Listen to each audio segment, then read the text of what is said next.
Well, it's good morning for me. I don't know what time it will be for you, when you listen to this. You give me a great deal of pleasure, I must add. For those who are new, I'm a retired professor of biochemistry and pediatrics, but in the late 80s, I started talking about ethics, culture, faith, and public policy, and I left the university early because that became more important, and I've been doing it ever since. At some point, this must come to an end. My 85th birthday is within spitting distance of a week or two. But so far, as long as you keep encouraging me, I will go on. I do need the encouragement every now and again, but it always comes. I don't have to worry about that. The bottom line for me is the incredibly important thing that our Lord said, that go and tell what the Lord has done for you. And I think that means how he extracted you from bad positions and how he encourages good ones. But he understood that it's got to be real, it's got to be personal. Authenticity is a word that's bandied around all the while, but at this level, it's true. Now, to get into this slowly, I'm supposed to tell you where I'm going to get to, but you will see I'm going to talk about how our lives can express that phenomenon and why it's important. And it will take a while. With a little, obviously, Sermon on the Mount at the beginning. And one other event. I mean, I got another grandchild this week. Great-grandchild. I'm not getting used to the great bit yet. He's the fourth great-grandchild, yeah, and the two more on the way. They're not willing to come out yet, but they'll be out soon. That took our family to over 50. That's unbelievable. 2 to 50 in a generation. That's blessings. And there's no divorce in our family. I hope there never will be. We've also got 2 weddings in line for grandchildren, one in a week or so and the other in the spring. Those are blessings beyond belief, and nobody can claim to have deserved them. They're pure gift, and what a gift they are. Now, I want to read a Jewish writer, Rabbi Isaac Lichtenstein, before I get into everything else. He wrote this: I thought the New Testament to be impure, a source of pride, of hatred, and the worst kind of violence. But as I opened it, I felt myself peculiarly and wonderfully taken possession of. I discovered pearls instead of pebbles, instead of hatred, love, instead of vengeance, forgiveness, instead of bondage, freedom, instead of pride, humility, instead of enmity, conciliation, instead of death, life, salvation, resurrection, heavenly treasure. This sense of being taken control of is at the heart of real conversion, I think. This is a difficult but important topic to talk about. If, as I was, privileged to grow up in a very Christian home, for a long while you have no other context, especially since this was at the end, during and after the Second World War, where there was no television. The radio was the only thing we had from the outside world, and my parents had the Birmingham Mail basically to read the obituary column as far as I could see. But you didn't think outside that box very much. You didn't have the stimulus to do so.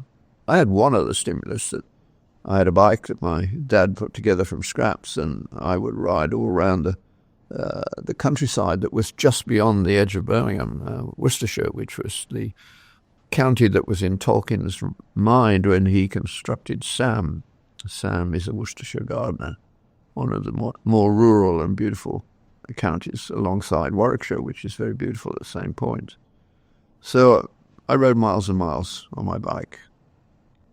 So I was almost into Psalm 19 without knowing it. If you don't know Psalm 19, read it every day for a week. It will change the way you look at the world. C.S. Lewis called it the most beautiful poem ever, the most perfect poem ever written.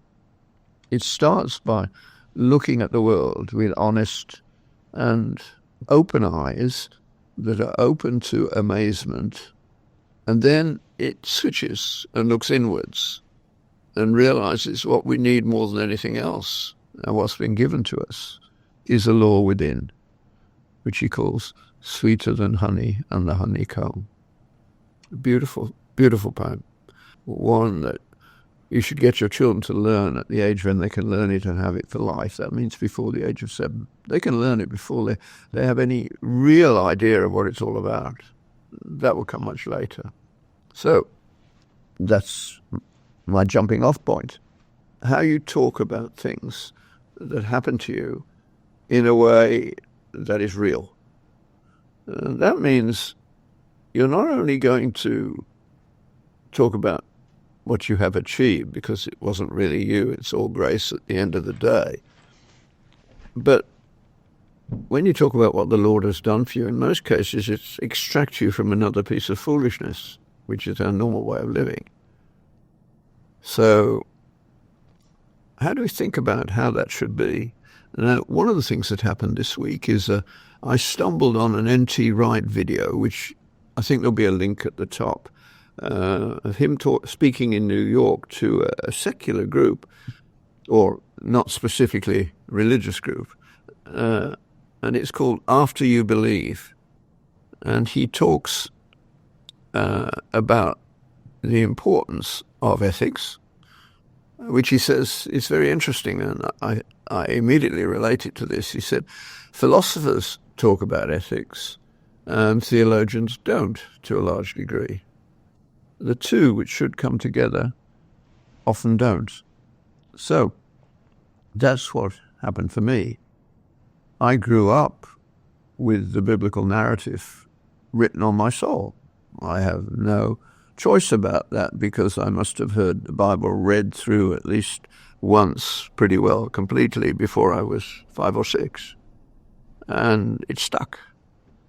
So considerable amounts of it will come out in paraphrase every now and again, and my normal speech has references to it, and I listen to others who use biblical references without being aware of it. I mean, currently in Canada, with our disastrous politics, people are writing about the writing on the wall for Trudeau. Well, he's now said that he's going to go.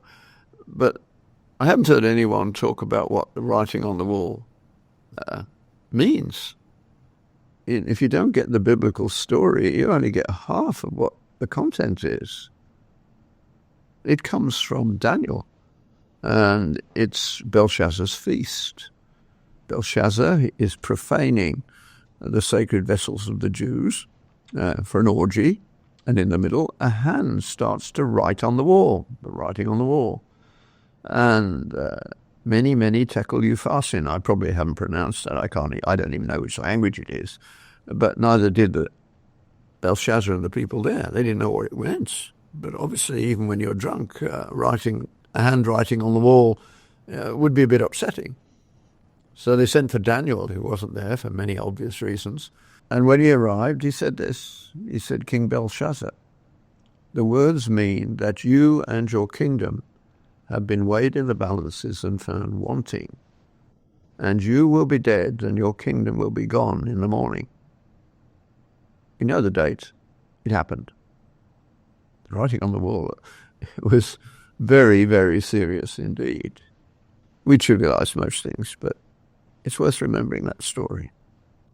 So Daniel's book is about what God did, and he declared what God did. That's the bottom line. Go and tell what has happened to you. If nothing has happened, then you've got some serious reading and some serious thinking to do. I think in last week's podcast, I was pointing out a lot of intellectuals are now coming to a quasi-religious position, at least, saying things like, we can't do without transcendence in some way. One puts it straightforward, we actually need Jesus. Someone I don't think would have used Jesus in other than a flippant sense previously, but this is not private. If you go to Unheard, the website, and listen to many of the people who've been on there in the last year or so, these issues come up all the while. So at the very serious end of academe, there are a lot of people who are saying we need to get back to religion. And of course, anybody who's a historian knows this. I talked a bit about Neil Ferguson last week, and I stimulated myself to go back and pick up Civilization off my shelf and read a bit of it, and it turned out to be more than a bit that I read because I couldn't put it down. It's a lovely book, but the point is it was written a dozen years or so ago, a bit more probably, but there are the hints of what is happening in his mind already. And subsequently, later on, I've heard him say, well, as a historian, I really knew deep down that civilizations disappear when their religion disappears, when it gets removed. Some have endured incredibly well, Hinduism being the best. It accepts everybody. That's its great strength. If Jesus had come to India instead of Israel, they would say, oh yes, another God, we'll put you in the pantheon.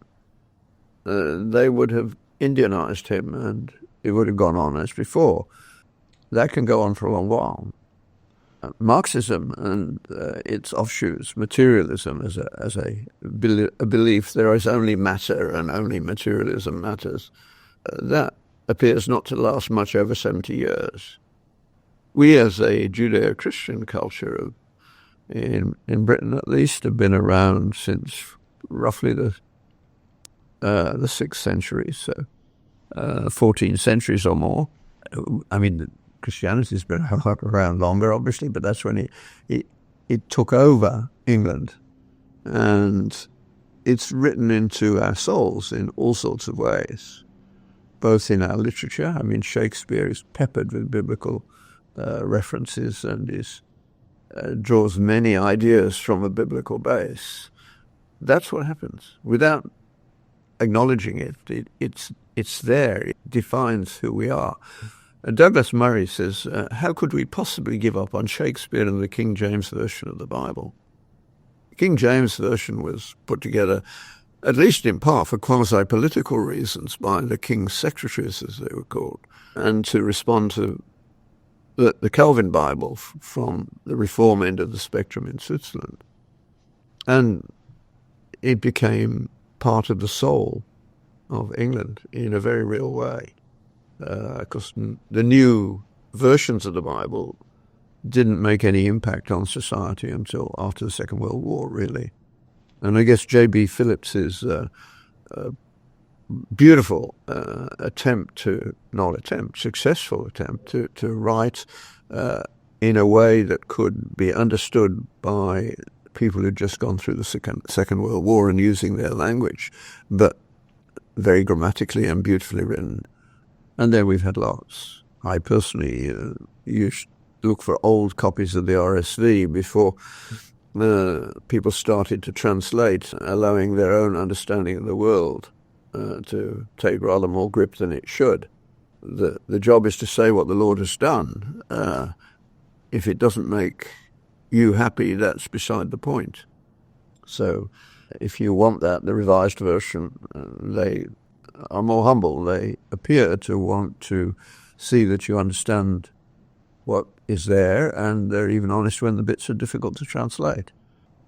I call the NIV the nearly infallible wooden version. They seem to have a penchant for destroying poetry. The first thing I do with a new translation is go to the Old Testament and look in for this section. I looked and saw, and behold, the race is not to the swift, nor yet the battle to the strong, but time and chance happen to every man. Now, there are some translations that don't even recognize what it's about. It's pure poetry. So they destroy the poetry. You have the ear or you don't, and it will depend upon how well your parents brought you up. In other words, did they soak you in good material when your mind was being given its vocabulary and all the rest? Children are not analysing. They're just taking it all in for 6-7 years. That's when we get the texture to our lives, whether we know it or not. And if you start off badly there, you will struggle, but those struggles will be useful to other people. So Let's digress slightly sideways to the Sermon on the Mount, not unrelated to this issue of how we integrate the world we live in and what it thinks with biblical understanding. Because if you've been following the last few weeks, you will see that I look upon the opening of the Sermon on the Mount as basically a recipe for how to live your life. What Jesus is doing here, I have no doubt at all, is setting out what you will need to experience on a regular and recurrent basis if you are to become a disciple as opposed to a mere believer. A disciple is someone who would be deeply offended by if you said, I know in whom I have believed. It's whom I have believed. It's personal. And we can go through our lives for a long while without realizing that. And when it becomes personal, we also become much more cognizant and aware of our dependence. 2024's verse for me would be, well, not so much verse, but the parable of the vine. Without me, you can do nothing. With me, you can do everything. That's what it's saying. You can do things that you would not be able to imagine on your own. So we've gone through learning to examine your soul and see the truth about who you are, which is usually not good news. If it is good news, it's because you're looking at what grace has done. That leads you on to the recognition that you need repentance every day. We screw up with monotonous regularity, at least if what I see around me and what I see within myself is true. That is certainly the case. But when we confess, we are forgiven, and hopefully we learn a little lesson and we move on as we become more and more aware that the best metaphor for our life, meekness, in my view, the best metaphor is the horse broken in and ready to train, ready to ride into battle. In a Christian life is going into battle every day with Christ as the rider. It's a beautiful picture, and it's realistic. And in that process, you learn a lot, and your priorities are shifted towards what he would have us have as our priorities. So, hungering and thirsting for righteousness. I mean, Wilberforce is perhaps the most striking example. Getting rid of slavery it was totally an evangelical thing in England, and it became a crusade in a big way. When people say, oh, you colonialists were all slave owners, I say everybody was slave owners, but by the grace of God, we were blessed to be the first nation that said no and spent a lot of money over a long period of time abolishing the slave trade. So that's perhaps the most perfect example of somebody who was privileged, recognizing that the privilege meant responsibility and getting to work on the problem.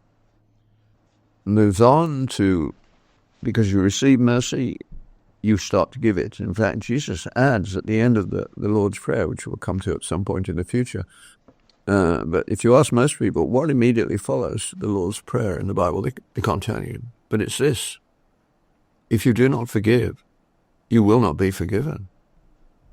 It's not a curse. It's a statement of moral reality. Jesus is telling you the way the moral world works. So, take it seriously. Once you practice that, you begin to see God in a different way.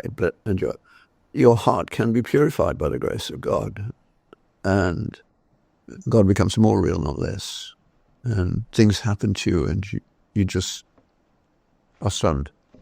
Others see it, and it makes you capable of pouring oil on troubled water, being a peacemaker. And then you get persecuted in various ways. Cancellation is real. Being overlooked is real, but neither of them matter. John Lennox's recent post, podcast or YouTube piece in which I think the title is John Lennox's Last Words, is a beautiful example of this. Getting your priorities right. Yes, he was punished for saying them to people who didn't want to hear them, but he wasn't punished. It led him into the life that he's had, and he does a beautiful account of it. worth sending to children who are in university.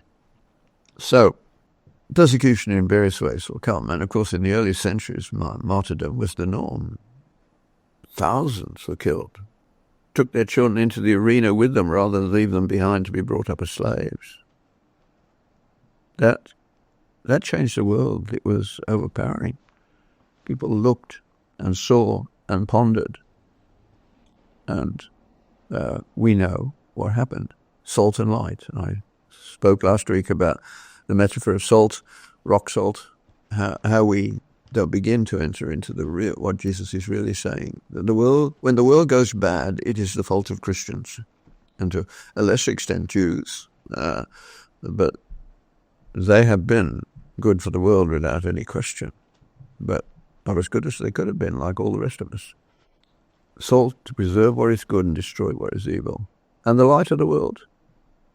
Well, if they don't see it, then there's a problem. But of course, in the early church, they did. Behold how these Christians love one another. This week, probably the phrase that has been running around my head most is from the book of Colossians. Every now and again when things are a bit normal, so to speak, and I don't like that, I will read one book of the Bible. This week it was Colossians. It's going to be read in a few minutes. It's only 4 pages or so. And let it sink in by reading it several times, every day, if possible, during the week. And there are several phrases that have got to me. I mean, it's long been my favorite biblical description of conversion, which is, you have to look through the various editions to see the one where this phrase occurs. And I think the moment I saw it, that's perfect. It says that our Father, through Christ, has translated us from the kingdom of darkness into the kingdom of his dear Son. The example I use is, think of yourself as a country getting independence from Britain, lots of them in the 60s. At midnight, the British Union Jack was lowered, and the next morning a new flag was flying. They had been transferred from one kingdom to another. Now they had to work out what that new kingdom was going to be like. So when you become a Christian, that's only the beginning. You have been transferred from the kingdom of darkness to the kingdom of God's dear Son. And all the letters in the New Testament are about how you do that. Tom Wright's wonderful talk that I've already advertised is one of the most beautiful examples that I know of how to talk about this. In fact, you should stop listening to me and go and listen to him now. I'm not in his league, not close. He changed my life in 2000 in Chicago, and he wrote a book about that conference, which went on for an extra day because Chicago airport was closed down by a snowstorm. So we got an extra day, and the hotel kindly let us all stay another day because nobody was going to come in, and we got an extra day of Tom Wright. He's always challenging. Some people don't like being challenged. I enjoy it. So, and his heart is undoubtedly for the gospel. I mean, an English academic. He was. No, I won't say that. Political comment is probably not at this point the best thing to do. But in that talk, he articulated very precisely something that I had struggled with myself without being able to articulate it as well as he does, except perhaps now because he didn't make the mistakes that I made. But one of the most important books I've ever read I've read it several times now, was MacIntyre's After Virtue. I came at it in an interesting way. I was first made aware of it by Colson, of all people. I followed him because I've always been interested in conversions that make a real impact on people and therefore on the world. And when Colson, who was a lawyer and a politician, became a Christian, he actually realized he needed some training, and he actually went up to Vancouver to Regent College to interact with the teachers there, Jim Packer and others. And that was a turning point for him. And in one of his books, he says that he was introduced to MacIntyre, who had not been around, hadn't published very much in this area. Now, MacIntyre is now in his 80s.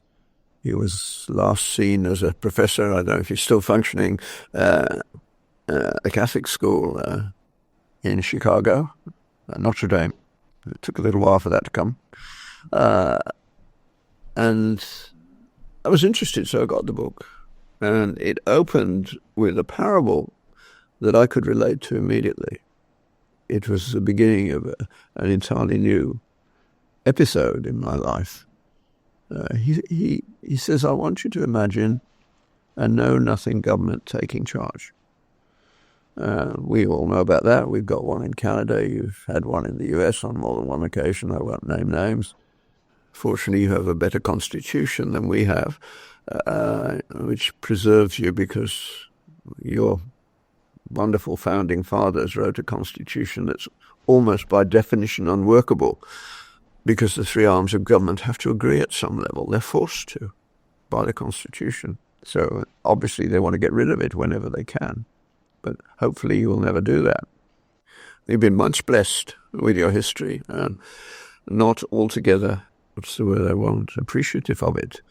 It continues to astonish me, the number of people who've never read anything about de Tocqueville, but that's an aside. Back to the main charge. So MacIntyre says, I want you to imagine a know-nothing government taking charge. And they decide, they were early Greens, if you like, that everything in the world, all the problems in the world were due to science and scientism. And if only we could cut all that back, we could go back to being wonderful Aboriginal people who only fight continuous tribal wars. They didn't put that in, of course. And so this new know-nothing government blows up the laboratories, burns the libraries, and lynches the scientists. And lo and behold, everything gets worse, not better. What to do? They poke around in the ruins, see if they can rebuild what they destroyed. Partial understanding. And they put it all together rather like a modern university course of which the student remembers nothing 6 hours after the exam. Not an education at all. That's what MacIntyre was looking at in many ways. He was a prophet at that level. That is certainly what's happened.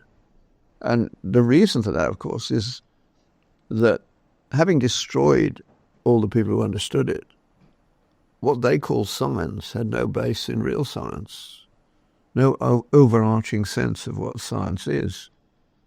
They wouldn't write curricula as though that would enforce a proper education. It wouldn't. What you do remember, you remember because of the authenticity of the teacher, or because you learn from other ways that this is real. That's why we ought to teach a lot more history than we do, especially truthful history. And so MacIntyre then does an incredible review of philosophical history, not strictly historically organized, to make us understand where we came from, how we got to where we are, and what we need to do. At the end, paraphrasing freely, he says, if you follow my argument, then you ought not to be as you are now. So if you follow my argument, you will see that I am proposing that we've already entered upon a second world dark ages. I think that's true. And he said, but we should not be entirely without hope. Because the last time this happened, good men and women withdrew from shoring up the Roman Imperium into forming communities within which they could keep the best things alive, the civilities, the theology, all that. And he said the only difference is, last time the barbarians were waiting at the gate, but this time they have been ruling us for quite some time. The barbarian is someone who has no history. only desires that have to be fulfilled. Students who you would like to think would be asking questions about, is it really true what so-and-so said? But you don't get that. They spout how they feel, as though that is a statement everybody has to listen to and take seriously. No. When students tell me they didn't feel good about biochemistry, I said, well, that's tough, but it is what it is. Maybe you should take a different course. No. And then MacIntyre ends brilliantly. You see, last time the solution was Benedict forming the monasteries. And he says, we are waiting for a doubtless new St. Benedict. How that will be, I don't know, but certainly we're seeing some changes which don't have a St. Benedict with them, but are deeply rooted in human realities. I mean, it's utterly astonishing to me that Iran has amongst the most rapidly growing Christian community in the world. And certainly Islam is losing Iran at an incredible rate of knots, because the young people there have had theocratic tyranny for long enough, and they're saying, well, I don't know what I am, but I don't want any more of this. Now, missionaries in the 19th century trying to go into Muslim environments with very much a reductive approach, which I'll come to in a moment, were not very successful. We did not establish ourselves in competition with the Muslims. Once they took charge completely, and they were able to do so because they kept their people in ignorance. They were foolish, as we were, to let the internet in. In our case, it destroyed our children. But in the case of Iran, it destroys the power of the imams, because they look round and they're not stupid. They say, how is it we've got left behind? We're told that in the 11th and 12th centuries we ruled the world, which you did by the sword, and you had some good academics. They appreciated Aristotle. They called him the master, and they had to go all the way to Spain to get out of the reach of the worst of the imams who wanted control, as always. But they did preserve Greek learning, took it to Spain. People came over the Pyrenees and took it back into Western Europe, which had been small countries fighting one another forever, but all Christian, but only Latin Christian. Greek went east, Latin came west. But they were ready for it. So in a very short time it took off in Europe in a way that it didn't take off anywhere else. Neil Ferguson, in his book, points out that science, as we know it, only happened in Europe. Now, one of the problems with people who haven't actually done any science writing about it is particularly the bit that matters. At its heart is experiment. Now, to do an experiment, you have to believe that under the apparent chaos at the surface of life, there is order. And you can believe that because God was a God of order. You only have to look at the creation story. And he said, you, creatures, are to have control of nature. But we didn't make much progress. So where the big change occurred, I think, and as I say, it wasn't the Enlightenment. The Enlightenment was at least a century behind the key move, in my view. Somewhere, not somewhere, specifically in Italy, when Thomas Aquinas had achieved the greatest intellectual feat in 500 years, which he never finished, because it was put in its place by meeting very personally with Christ in the chapel, where the story goes that Christ said, "It is well done, Thomas, what you wish." And Thomas said, "Only you, O Lord." And he never wrote another word after that. When asked why he wasn't finishing the Summa, he said, "Oh, it's all straw." And he died quite shortly afterwards. The priest who was at the end said his confession was the confession of a child.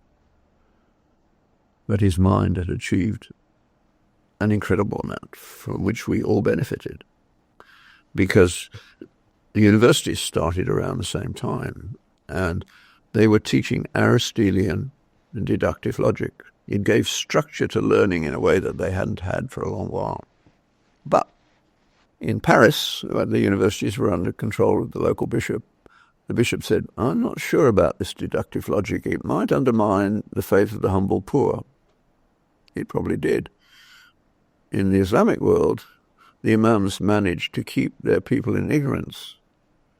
And there were imams saying this experiment stuff is contrary to Islam, and it was shut down. There was a first attempt, but it didn't go anywhere, and the guy who did it was not appreciated, even had to feign madness to survive at one point. But so suddenly, certainly the profs in Paris were told that they couldn't use Aristotelian deductive logic. So what did they do? I think they went to the pub, got drunk, and when they'd recovered, they said, well, that's tough. Can't use last year's notes. And then they said, well, Aristotle knew about inductive logic too, but he didn't trust it because he had no reason to trust it. He didn't have our God. You can only trust inductive logic, empiricism, looking at what's in front of your eyes and trying to make sense of it, and then testing one theory after another until you make some progress. Most universities now call it the deductive hypothetico system, because the people who changed those words knew what they were doing. Induction only makes sense to somebody who believes in a created order that is ordered. You don't get order out of chaos spontaneously. And that argument's now over, of course. Molecular biology and quantum and cosmological physics have wrecked it. What we find when we get to the very small and the very big is a level of order which is mind-boggling. God is back. It'll take 50 years to enter the high school textbooks unless we blow up the Faculty of Education, which, in effect, Trump is saying he's going to do. If he does, that will make a huge difference, because to have an education system in the hands of people who don't understand what reductionism is and what it did to us and never talk about it is horrendous. So they started doing their experiments. They didn't know what they were doing. The first graph wasn't drawn until almost 70 years later in Merton College, Oxford. I mean, we teach graphing straight away to students in kindergarten, even though I don't know kindergarten, early grades of school anyway. Of course, we don't teach them how to think about it. So, but it made progress. Aristotle, the greatest mind of the ancient world, never got to kilometers per hour or miles per hour. He could only think about it as the distance and the time, but he never got to the connection between the two. That's what happened in Merton College, Oxford, and they didn't know they'd done it at first. But watching was a Franciscan. You can always turn off, of course. So he was a smart man, and he realized that this experimental science might be very powerful indeed. And he saw that it could risk destroying some very good things. So he tried to help God out, which you should never do. God doesn't need your help. And he separated things that could be measured from things that couldn't, in effect, with Occam's razor, which he never wrote. But the idea went across the channel to France, where Nicolas Resme, for instance, a bishop in Paris, found his way round a problem because of this. He said, well, mathematically it is easier to work out what we need in the way of calendars and the like if we assume the sun is at the center and the earth goes around the sun. But obviously that's not true, but it's useful. Copernicus, and I suspect Nicolas Resme actually believed it was true. Copernicus said so. Fortunately, he didn't get a copy of his book till he was on his deathbed, so nothing happened to him, and probably only a dozen people in Europe could understand the book anyway. But fortunately, it got into the hands of the teacher of Kepler, who made the major contribution in the next bit, along with Galileo and finally with Newton and gravity. Those all came very swiftly. And of course, all those people I mentioned, Aristotelian, Copernicus, Galileo, Kepler, Newton, they were all Christian. There was no question in their mind that was the start of it all. When Kepler actually worked out what Tycho Brahe had got in his data, which took many years of recalculating it by hand, he wrote a prayer in his lab book, giving thanks to God, because he said he didn't work out that the solution was an ellipse, in effect, not quite an ellipse, but quite an ellipse. And he thanked God for putting that idea into his head, because it wasn't his doing. And you find that it's not rare. The solution to the fact that DNA contains two messages written in the same sequence of symbols out by one, where you need 3 for every letter, every amino acid. We realized we got 2 proteins from a length of DNA. We should produce only one. The guy who saw what was going on, how the double reading frame worked, was a Christian sitting in his lab well after midnight, looking at his data, and he says, suddenly, I saw it. He was quite sure he was shown it. These things happen all the while. The miracles of science, where somebody takes notice of something that everybody else had missed, etc., etc. We need to be honest about these things. Bach was well aware that his incredible ability was a gift. Every manuscript had at the bottom, SDG, Soli Deo Gratias, entirely for the glory of God. That's not rare. Maxwell. Einstein said the greatest physicist who made all his work possible was another such. So, the world that we inhabit is best understood when you reintroduce, right from the beginning in the education system and in your home and in your church, a real history and a real recognition that without transcendence we cannot have justice, which is terrifying but true, and we cannot have a moral system. Fortunately, both of these statements are not mine. The first about justice, you go read Leff in Duke Law Review, 1979, Leff on Justice, the New Will, Unspeakable Justice, Unnatural Law. And in terms of morality, read David Stove, an atheist from Australia who committed suicide when he got cancer, but not before he'd written Darwinian fairy tales, which somebody in every church should have read it seriously with some other, and then read it with other people so that it soaks into our soul again. God knew exactly what he was saying when he said, if, and only if, you will keep these laws, which he gives no rationale for, except, I am the Lord your God who brought you out of Egypt. If you will keep these laws, it will go well with you. Now, that is not to say that he doesn't allow governments and events to go on and change the world in ways that have benefited us. He uses the pagans many times. I mean, the development of Prussia, which I was reading about this week, again in Neil Ferguson. I'll leave you to go and read that. The growth of Prussia was by a very unusual young man who was definitely not an agnostic at best.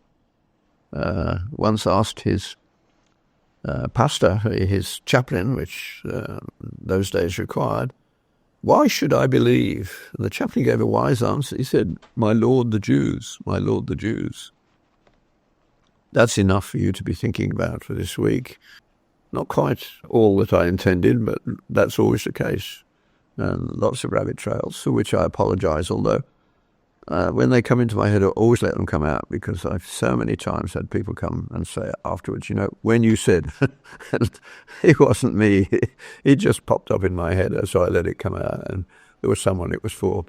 So just miss those bits out if they don't make sense to you. Take the ones that do. And thank you for listening.